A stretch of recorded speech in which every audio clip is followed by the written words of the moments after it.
Започнуваме со регионалните вести. Работилница за мебел во гостиварското село Долна Бањица целосно изгоре во пожар. При интервенцијата за гаснење на огнот, двајца пожарникари беа повредени.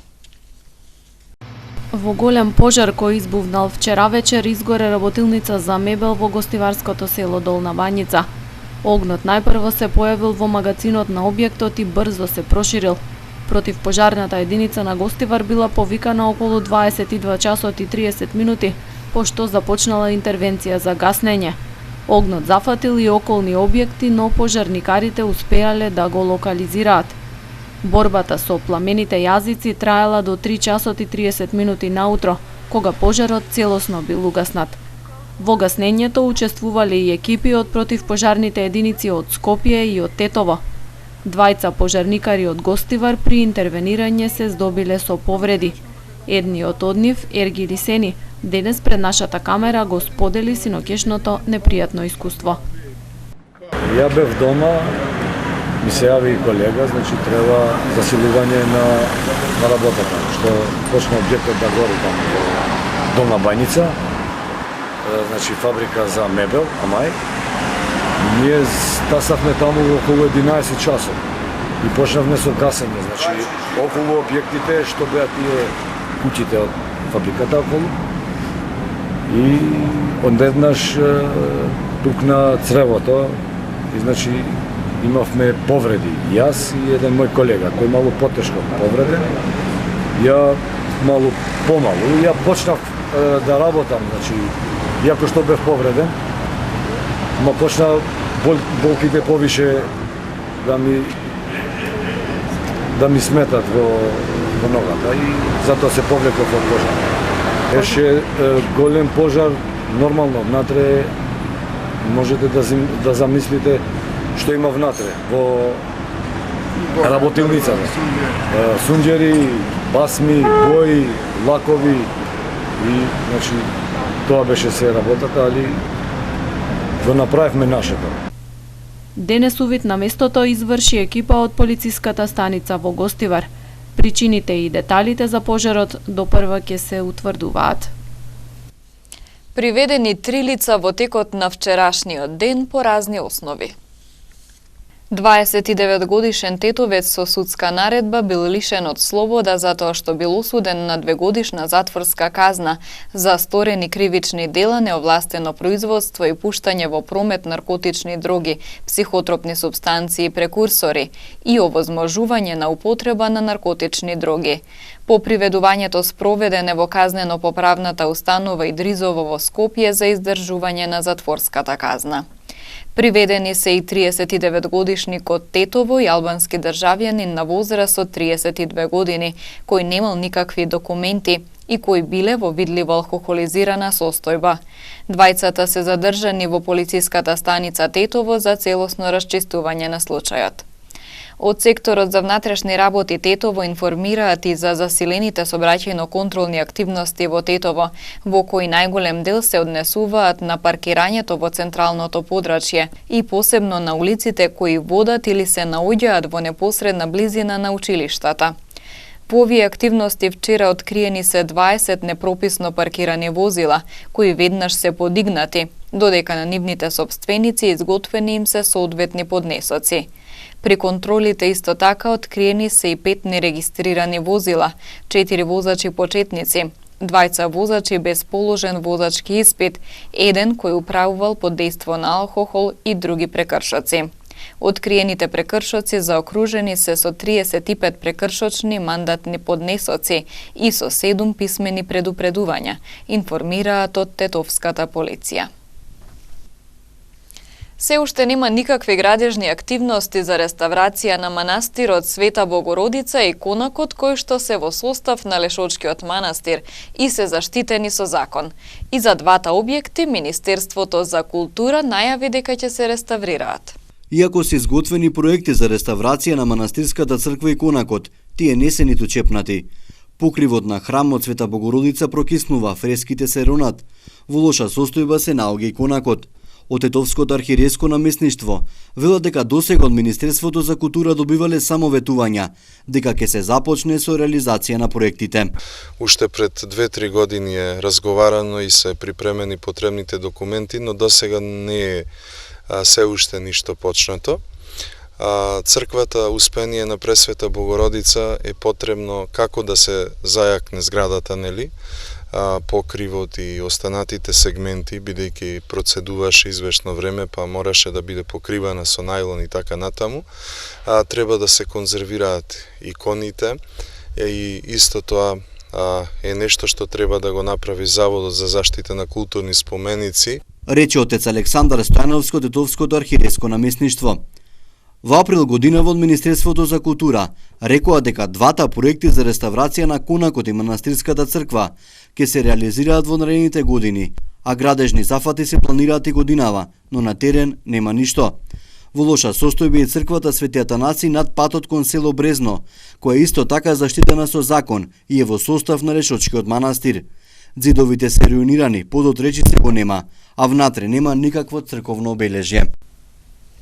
Со приредби за топло добре дојде, денес беа пречекани првачињата во основните училишта во Тетово.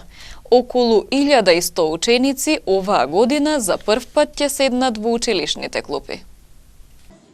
Почетокот на учебната година е највозбудлив за првачињата, бидејќи тие за прв пат седнуваат во училишните клупи. Со приредби за топло добре дојде, денес 60 првооделенци беа пречекани во подрачното училиште Братство Миѓеника и Спортски во Тетово. Се запознаа со своите учителки, а ја започнаа и дружбата со соучениците.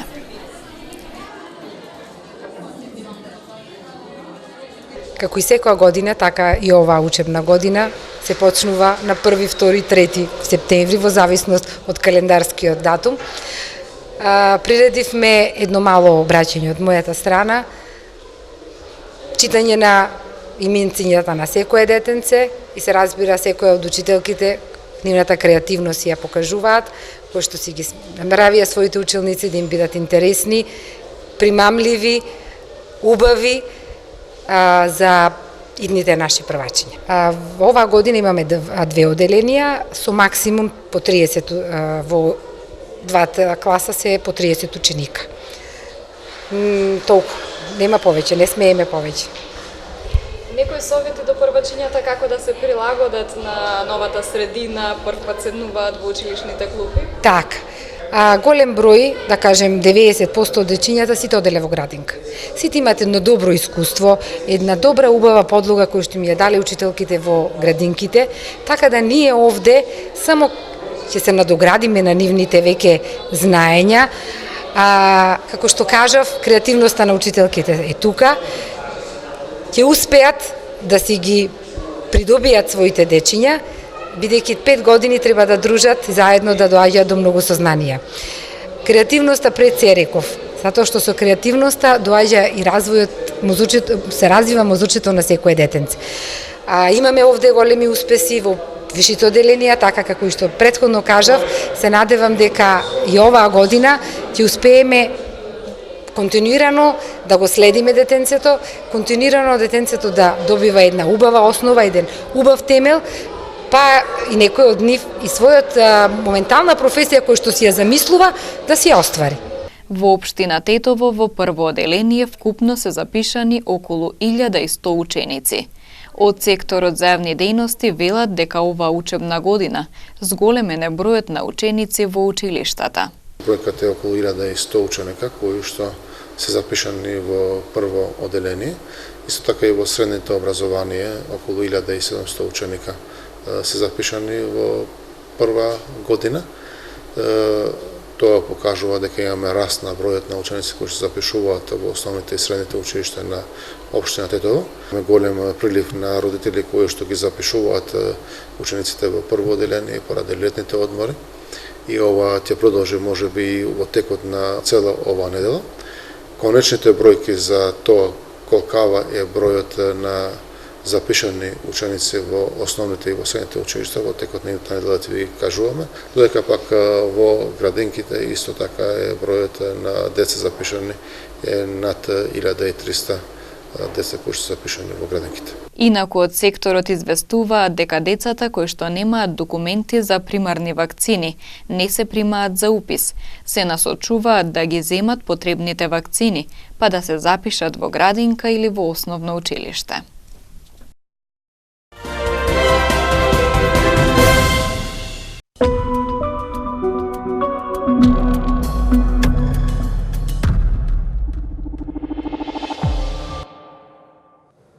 Замислете држава без бирократија, редици на шалтерите и со, како што велат некои, невидлива влада. Можно ли е тоа и во Македонија? Никаква документација и нула бирократија. Естонската влада го започна најамбициозниот проект што некоја земја се обидала досега. Таа сака да избрише сета бирократија со тоа што и самата ќе стане целосно дигитална. 1.300.000 естонци веќе зачекорија во овој нов свет. Кога оваа балтичка земја прогласи независност во 1991 година, економијата беше толку падната што мораше да биде повторно градена од нула. Раководството бараше индустрија во која земјата би можела да конкурира и се реши за информатичката технологија и интернетот, бидејќи тоа беше нешто ново, како и Естонија, впрочем. Проектот започнат во 1997 година ги постави темелите за растечкиот технолошки сектор. Skype услугата за видеоповици Microsoft ја купи за 8,5 милиарди долари во 2011 година и е најпознатиот естонски хајтек извоз. Но импактот беше многу поширок. Информациите и комуникациите учествуваат со скоро 6% во естонската економија. Електронската идентификација и дигиталните потписи веќе овозможуваат комуникација без хартии во приватниот и јавниот сектор. Гласањето на изборите е онлайн, а компјутерските апликации им кажуваат на родителите дали нивните деца ги предаваат домашните задачи. Малиот Оскар Лунде со неколку клика ќе стане граѓанин на овој храбар нов свет. Неговиот татко ја внесува личната карта во читачот на картички и неговата сопруга гледа како во рок од неколку минути Оскар Лунде станува најновиот граѓанин на Естонија. Nüüd kui nimi on ja laps on registreerinud, saame siis läbi selle süsteemi eesti.ee taotleda toetuse. Единствените работи што не можете да ги направите електронски е да се ожените, разведете или да префрлите имот. А тоа е бидејќи владата реши дека е важно за некои работи луѓето да се појават лично. Граѓаните може да ги следат нивните податоци и да видат дали некоја владина или приватна институција има пристап до нив. We very strongly believe in, let's say, that people need to trust the system, but in order to generate trust, you really have to have transparency. And that's why people have access to their own data, and that's why they can actually see if the government has used their own data. Естонците во голема мера се чини дека го прифатија системот и покрај глобалната загриженост за истекување податоци. Но владата, плашејќи се од обидите на Русија да ги компрометира своите граници, исто така има резервен план. Дигиталните услуги во случај на инвазија или сајбер напади ќе ги прави со користење на така наречени амбасади на податоци во други земји, како Луксембург, например. Како и традиционалните амбасади, серверите се сметаат за естонска територија и ќе ја дадат на владата шанса да работи од друго место доколку е потребно. Националниот дигитален советник Мартин Каватас вели дека целта е да се обезбеди влада која ги поддржува граѓаните кога е потребно и останува надвор од нивниот пат кога не е посакувана. Invisible government basically is a government where a citizen or company would never have to interact with the government again, because the usual reason why citizens or businesses interact is that something has gone bad. So we want to basically remove all bureaucratic hassle from government everyday work. Владата сега има и програма за така наречен е-престој, која им овозможува на бизнисмените од целиот свет да го регистрираат својот бизнис во Естонија и да стекнат основа во Европската унија. Повеќе од 50.000 луѓе од 167 земји аплицираа по цена од 100 евра. Естонија го смета својот пристап како прототип за современа демократија, контрапункт на авторитарните земји кои имаат намера да ја користат дигитализацијата за да ги контролираат своите граѓани. Во Македонија пак, за голем дел од услугите, граѓаните мора да одат на шалтерите на државните институции. Нивната дигитализација, иако започна со стартот на новиот милениум, се уште е како од претходниот век. Новината за тоа не лежи само кај институциите, туку и кај граѓаните, односно нивната електронска неписменост. Во време кога дигиталната технологија е секаде околу нас, постојат големи можности граѓаните услугите од институциите и компаниите да ги добиваат електронски, преку нивните интернет страници или мобилни апликации. Но во Македонија за голем број услуги граѓаните и натаму мораат лично да се појават на шалтерите во институциите. Например, во моментов можат да бидат направени одредени плаќања преку интернет, но граѓаните повторно треба лично да се појават во некоја институција. Процесот на дигитализација на јавните услуги во Македонија е започнат на почетокот на 2000-тите години, но експертите велат дека и покрај тоа добивањето електронски услуги и натаму не е целосно. Последниот пример за e-услуги кон граѓаните е УЈП. Системот на УЈП кој што заглави на неколку пати и кој што повторно треба да се испечати тоа, па да се однесе испечатената електронска пријава повторно во УЈП. Зошто има потреба од појавување на лице место? Тука има одговорот е во не е само и во институциите, туку е и во нас граѓаните. Ние се уште не сме го измериле и не знаеме колку граѓаните ни се писмени електронски за електронска работа и за онлайн. Владата минатата година дигиталната трансформација ја посочи како еден од нејзините приоритети преку развој на дигиталното општество и системски реформи во администрацијата. Министерот за информатичко општество и администрација Дамјан Манчевски вели дека граѓаните ќе можат да добиваат целосно електронски услуги откако ќе биде донесена законска регулатива за да можат да го активираат нивниот целосен електронски идентитет.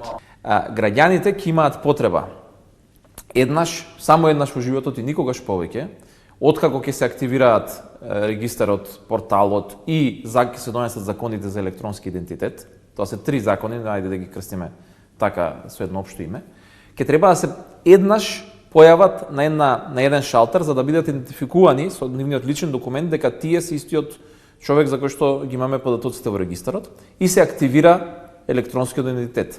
Тие ќе добијат опција од тогаш па натаму, без повеќе да има потреба никогаш да се појавуваат на ниту еден шалтер, да користат потпишување дали со некаков токен или далечинско потпишување, кое што исто така ќе го понудиме, со юзернейм, пасворд, некаков вид на друг на идентификација, што може да го прават преку својот мобилен уред, мобилен телефон. Според Глигоровска, главниот проблем околу дигитализацијата на јавните услуги во Македонија е нееднаквиот пристап на граѓаните до информациите за електронските услуги, главно поради недоволно развиената инфраструктура во периферните места. Манчевски вели дека Министерството за информатичко општество и администрација подготвува нов план за градење на национална оптичка транспортна мрежа, односно дека државата ќе инвестира во оптичка инфраструктура за операторите да можат да понудат брз интернет, особено во руралните средини. Нашите Facebook, Twitter и YouTube се отворени за вашите коментари и мислења во врска со тоа како наефикасно, но и најбезболно да се намали бирократијата кај нас. До гледање.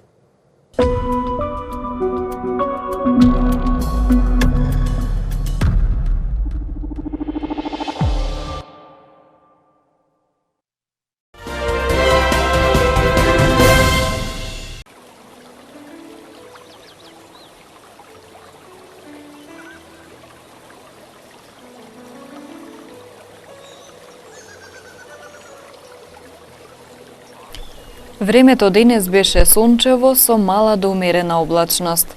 Попладне со услови за изолирана појава на краткотраен дожд. Температурите се движеа во интервалот 12 до 32 степени Целзиусови. Вредноста на УВ индексот изнесуваше 7.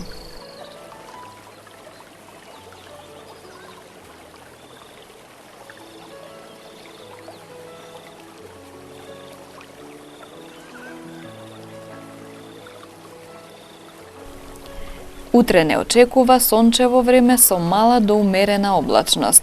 Во северните делови ќе дува засилен северен ветер, кој ќе предизвика намалување на дневните температури. Температурите ќе се движат во интервал од 15 до 28 степени Целзиусови. Вредноста на УВ индексот ќе изнесува 6.